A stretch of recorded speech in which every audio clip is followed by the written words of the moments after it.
Alors, Éric Duhem, la guerre est pognée entre les coopératives de santé et la RAMQ. Alors, premièrement, lorsqu'on parle de santé, c'est toujours complexe. C'est pas tout le monde qui sait c'est quoi une coopérative de santé. Alors, tu vas nous expliquer ça de façon claire et nette. Bien, d'abord, des coopératives au Québec, on connaît ça, on en a beaucoup. On est même un modèle de coopération à plusieurs égards. Pensez à plusieurs d'entre nous qui avons notre compte dans une caisse pop. Desjardins, c'est un modèle de coopération. Les coopératives d'habitation aussi, on se souvient de ça. Les coopératives étudiantes là, dans les universités, les coopératives agricoles. Et là, on est rendu avec des coopératives de santé. C'est-à-dire que c'est des gens qui payent. Normalement, c'est à peu près 50-100 piastres par année pour être membre d'une coop. Et ils vont là pour avoir des soins, des rendez-vous avec un médecin. Et là, le problème actuellement, c'est que la Régie de l'assurance maladie du Québec n'a pas toujours eu les mêmes règles. Historiquement, ils ont accepté et toléré certaines pratiques qui font en sorte que ceux et celles qui ne sont pas membres avaient pas le droit d'avoir des rendez-vous ou étaient relégués sur des listes d'attente. Et là... Ça dure comme ça depuis un certain temps, mais la coopérative, là, ça a quand même un effet très bénéfique. Et pourquoi il y a des coopératives? Bien parce qu'on le sait, dans le système de santé au Québec, il y a des listes d'attente énormes et il y a des gens qui se disent, bien écoutez, on va essayer d'avoir moins d'attente. On va payer 50-100 piastres chaque, on va mettre ça dans un pot, ça va passer, on va faire des tâches administratives, des locaux, des trucs. On va pouvoir alléger les fonctions et les tâches des médecins qui vont avoir plus de temps à consacrer aux patients, donc plus de soins pour la population. Ouais, mais c'est comme un club fermé, finalement. C'est-à-dire, nous autres, on est dans ce club-là, on paye pour faire partie de ce club-là, donc on va avoir des avantages que vous autres, à l'extérieur du club, n'aurez pas. Mais c'est-à-dire que c'est pas un club fermé dans la mesure où n'importe qui peut adhérer. Et dans n'importe qui a le 100 piastres. Et l'autre truc, c'est que c'est pas une affaire à profit. C'est pas une compagnie qui se met de l'argent dans les poches. C'est une coop. C'est un but non lucratif. Finalement, c'est des gens qui essaient de se débrouiller pour essayer de pallier au manque du système de santé. Aux problèmes de médecins, puis de problèmes de disponibilité, puis d'offres de soins. Effectivement, c'est ça. Et là, qu'est-ce qu'on fait?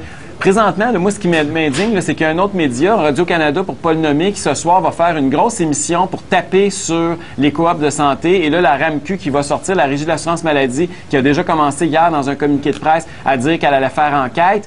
Et là, mais on n'enquête pas là au Québec pour savoir il y a combien de monde qui sont morts sur des listes d'attente depuis la dernière année. On n'enquête pas pour savoir les parents là, qui ont attendu 25 heures à l'urgence hier avec leur petit bébé malade, là. Ça, on n'enquête pas là-dessus. On enquête sur ce qui va bien dans le système puis ce qui est en train de permettre d'alléger les listes d'attente. Puis c'est là-dessus qu'on tape sa tête de ce monde-là parce qu'on a peur que ça détruise leur beau petit modèle soviétique public en matière de santé au Québec. Puis ce que je trouve déplorable aussi, Richard, tu le sais, là, on va payer maintenant 200 piastres par année en surtaxe pour la santé. Le gouvernement nous a chargé une surtaxe, pas 50 piastres, pas 100 piastres, 200 piastres. Mais ça, c'est correct. Ça, c'est correct. C'est le gouvernement qui le fait. Ça, c'est très bon. Mais quand c'est une coopérative, c'est pour offrir plus de soins à une population locale, ça, c'est épouvantable. Il faut fermer ça. Là, qu'est-ce qui risque d'arriver si ces gens-là réussissent? Ce qui va arriver, là, c'est que ces coopératives-là, il y en a qui vont fermer. Puis il va y avoir moins d'offres, moins de services pour le monde, plus de listes d'attente. C'est pas ça que les libéraux nous avaient promis. Ils disaient qu'ils allaient éliminer l'attente.